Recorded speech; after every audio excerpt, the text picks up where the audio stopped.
안녕하세요. 대부권의 공견입니다. 지난 9월 달에 미국에 금리 인상이 있었고요. 이제 10월 12일경에 한국은행에서 금리 인상이 예정되어 있고 다음 달에도 금리 인상이 예정되어 있습니다. 그리고 연말까지 금리 인상이 계속적으로 이어질 것이고 내년까지 이런 분위기가 이어질 거다라는 것 때문에 시장의 심리가 굉장히 냉각되어 있어요. 자, 이런 분위기와는 좀 다르게요.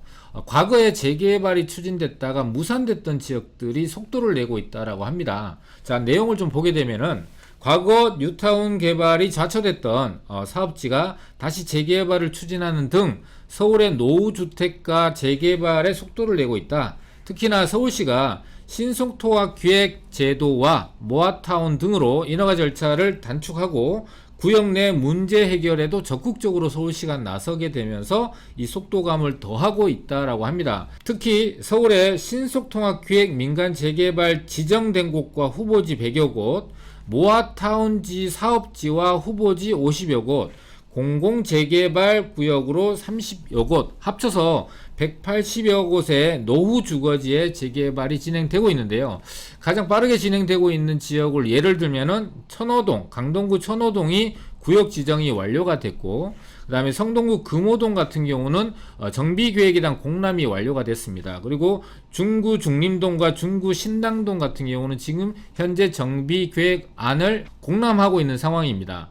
보통 이렇게 여러 개 구역들 재개발들이 막 추진이 되게 되면은 구역으로 지정된 곳과 더불어서 그 주변 지역들이 보통 가격이 급등하는 현상들이 나타나는 게 보통이거든요. 그런데 크고 작은 재개발이 동시다발적으로 추진됨에도 불구하고 재개발 구역 지분 가격이 급등하는 등 이런 불안 조짐은 나타나지 않고 있다고 합니다. 근데 서울시가 왜 이런 불안 조짐이 나타나지 않는지를 평가한 거 보면은 일단 사업지가 구역으로 지정이 되게 되면은 토지거래 허가구역으로 지정을 해버려요. 그렇게 되면 아주 작은 지분을 거래해도 허가를 받아야 되는 상황이다 보니까 이 투자하기가 굉장히 까다로워지고 또 실거주 요건까지를 충족해야 되니까 실수요자를 빼고는 거의 투자자들 입장에서는 거의 투자하기가 어렵다, 불가능하다, 이렇게 보시면 될 것 같은데, 그런 이유 때문에 이런 가격 불안 조짐이 나타나지 않고 있다. 거기다가 시장 침체까지 계속되고 있기 때문이라고 서울시가 평가를 하고 있는데, 제 생각은 결과적으로는 이 금리 인상 때문이에요. 금리 인상은 왜 올리냐면 인플레이션 때문에 올리거든요.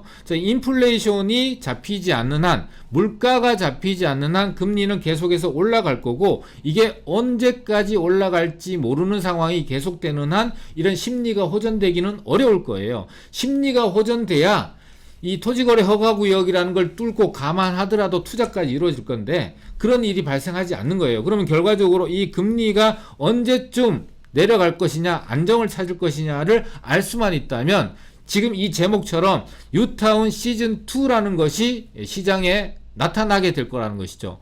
네, 그래서 제가 미국의 금리가 언제쯤 상승을 멈추고 다시 하향 반전이 될 수 있을까를 예측해 보는데요. 이게 100% 맞지는 않겠지만 그래도 신뢰할 수 있는 자료를 토대로 예측을 해본다면은 훨씬 더 정확도가 높아지지 않을까 예측을 해봅니다. 자, 이 자료는요, 원래 2022년 9월달 바로 지난달이죠. OECD가 경제 이제 주요국들의 인플레이션을 전망을 해본 거예요. 내년에 물가가 어떻게 될 것이냐, 물가가 잡혀야 금리가 상승이 멈추는 거잖아요. 그래서 우리가 가장 먼저 봐야 될 것은 결국은 미국이죠. 미국의 인플레이션 올해가 6.2%인데 내년에는 3.4%로 낮아질 거다, 안정을 찾을 거다라고 OECD가 예측을 하고 있고, 그에 따라서 우리나라도 올해는 5.2%의 물가 상승률이 예상이 되지만 내년에는 3.9%로 올해보다 많이 낮아질 거다, 안정을 찾을 거다. 물가가 안정을 찾게 되면은 미국의 금리 인상도 더 이상 올릴 명목이나 명분이 없어지는 거기 때문에 더 이상 올리는 것이 멈추게 되고 내년을 기점으로 해서 다시 하향으로 반전될 가능성이 상당히 높다, 이렇게 예측해 볼 수가 있거든요. 9월에 OECD의 이런 그 물가 인플레이션에 대한 전망이 나오고 있는 와중에 미국의 소비자 물가의 상승률이 2달 연속 이렇게 하향 조정이 되고 있고요. 우리나라 물가도 지금 현재 8월 달까지 이렇게 한번 조정이 되고 있는 상황이고, 또 기대 인플레이션이라 그래서 앞으로 이 인플레이션 물가가 얼마 정도까지 변할 것이냐를 예측해 보는데 우리나라의 물가 진정되나 9월 기대 인플레이션이 4.2%로 두 달 연속 하락하고 있다라는 어떤 전망이 계속해서 나오고 있다 보니까 금리 인상을 올릴 어떤 명목이나 이런 것들이 힘이 다해 가고 있다라는 걸 예측해 볼 수 있잖아요. 이렇게 많은 재개발들이 추진됨에도 불구하고 지금 현재 금리 인상, 인플레이션에 대한 불안감, 불확실성 때문에 시장이 움직이지 않고 있잖아요. 근데 제가 앞서 보여드린 내용들 보게 되면은 그래도 내년 정도가 되면은 또 내년 초가 될지 하반기가 될지 모르지만 어쨌든 내년부터는 이런 물가 상승률이랑 금리 인상이 멈추고 다시 하향으로 조정이 될 수 있는 계기를 마련할 수 있다라는 전제 하에서 보게 되면 이렇게 많은 재개발들이 추진되게 되면은 그런 영향들이 아마 내년부터 좀 나타날 가능성이 되게 높다라고 보고요. 지금 현재 이 성비 사업장 180여 곳을 제외하고도 서울에 다양한 재개발들이 추진이 되고 있는데 그 중에서도 이 모아타운과 모아주택들이 관심을 시장이 굉장히 많이 받고 있거든요. 왜 모아타운이 시장에 관심이 높아지고 있고 또 시장의 호응도가 높냐 하면은요, 지금 지도에 나와 있는 빨간색으로 표시된 지역들이 노후 저층 주거지역입니다. 이 노후 저층 주거지역이 서울에 이렇게 많은데 이런 지역들을 개발만 할 수 있다면 지금 현재 서울시에서 부족한 주택 공급들을 충분히 할 수 있는데 현행법으로 이렇게 빨갛게 표시되어 있는 노후 저층 주거지가 개발이 불가능하다고 합니다. 왜냐하면은 현행 정비법에 의하면은 노후도가 67% 이상의 노후도를 충족해야만 재개발 구역으로 지정해주고 아파트를 공급할 수 있는데 지금 현재 이런 지역들 같은 경우는 워낙 낙후되고 노후되다 보니까 자체적으로 몇 개의 지역들이 노후된 단독주택을 부시고 새로 짓는 거예요. 그러니까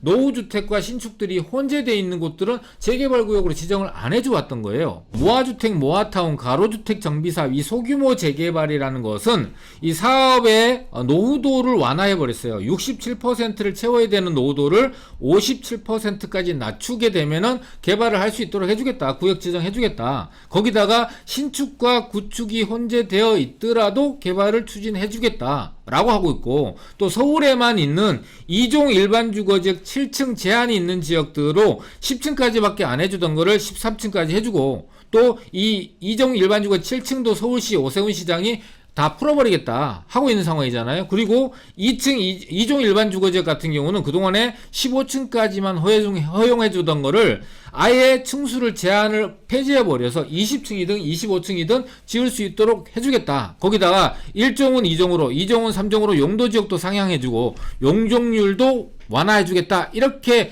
전체적인 요건이 완화가 되다 보니까 이 모아타운이 그동안에는 저층 주거지, 노후되고 열악해지는 주거 환경을 갖고 있는 노후 저층 주거지가 개발 자체가 안 되던 것들을 이 모아타운이라는 방법을 이용하면은 거기를 개발할 수 있게 바뀌어버린 거예요. 그러니까 시장에서 이걸 대환영할 수밖에 없고 또 이런 모아타운을 이용해서 재개발을 추진하고자 하는 구역들, 지역들이 계속해서 늘어날 수밖에 없는 거예요. 지금 이 사진처럼 굉장히 노후된 단독 다세대 빌라들이 모여있는 노후 주거지, 저층 주거지가 이렇게 개발이 되면은 재개발, 대규모로 재개발을 해서 많은 사람들의 어떤 이해관계가 얽혀서 사업이 지지부진하게 진행되는 것들과는 다르게 소규모로 진행되는 것들을 합치다 보니까 의견 합치도 빠르고 또 단계들도 대규모의 재개발은 10단계를 거쳐야 되는 데 비해서 모아타운 같은 경우는 4단계만 거치게 되면 바로 이런 아파트로 재탄생이 될 수 있는 상황이 되는 것이죠.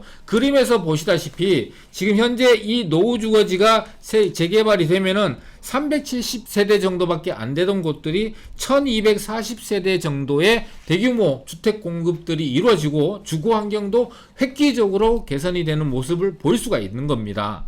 재개발이 무산됐다가 다시 재추진하고 있는 180여 곳을 포함해서 물론이고 향후에 앞으로 매년 한 100여 군데의 재개발 구역들이 향후에 서울에 계속 지정이 될 걸로 예상이 됩니다.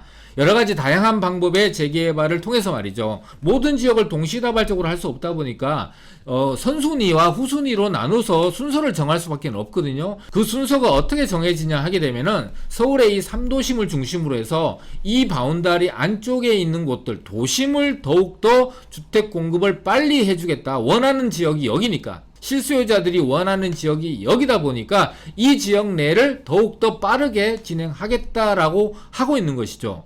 그래서 도심을 중심으로 해서 많은 개발 계획들이 쏟아져 나오고 있는 상황입니다. 하루가 멀다 하고 도심 중심으로 역세권을 중심으로 해서 이런 많은 개발 계획들이 쏟아져 나오고 있는데요. 이 많은 개발 계획들이 지금 당장은 시장에 영향을 주고 있지 않지만 어느 시점이 되게 되면 기사 제목처럼 뉴타운 광풍 시즌2가 나타날 가능성이 매우 높습니다. 지금 시장 상황만 본다면 아무리 이렇게 많은 개발 계획들이 쏟아지더라도 심리가 호전되지 않으면은 시장의 반응은 뜨뜨미직은 없을 거예요. 그런데 앞서 이렇게 보시다시피 이런 전망에 기반해서 내년부터 이렇게 물가가 안정이 되고 이 물가 때문에 오르던 금리도 안정을 찾고 다시 하향으로 조정되는 상황이 연출이 된다면 그때는 이미 심리가 호전이 되고 시장에 많이 참여를 하는 상황이 만들어질 거예요. 그때는 우리 시청자분들한테는 기회가 돌아가지 않을 가능성이 높아요. 과거에 여러 사례들을 반면교사 삼아보면은 보통 지나고 나서 그때가 기회였다라는 것을 알게 되고 또 후회도 따르게 되는 것이 일반적이거든요. 지금 준비하지 않으면 내년, 내후년을 준비하지 않으면 그런 기회를 잡을 수 없다라는 것은 또 분명한 사실인 것 같습니다. 네, 오늘은 시장 분위기와는 전혀 반대로 재개발 그리고 자초됐던 것들이 활발하게 진행되고 앞으로 도심을 중심으로 해서 많은 재개발들이 구역으로 지정될 것이고 이런 것들이 향후에 여러가지 시장 상황이 반전되는 시점을 기점으로 해서 큰 변화가 일어날 것이고 그때가 되면은 기회가 사라지니까 우리 시청자분들은 미리미리 준비할 수 있도록 이번 영상이 도움이 됐으면 좋겠습니다. 감사합니다.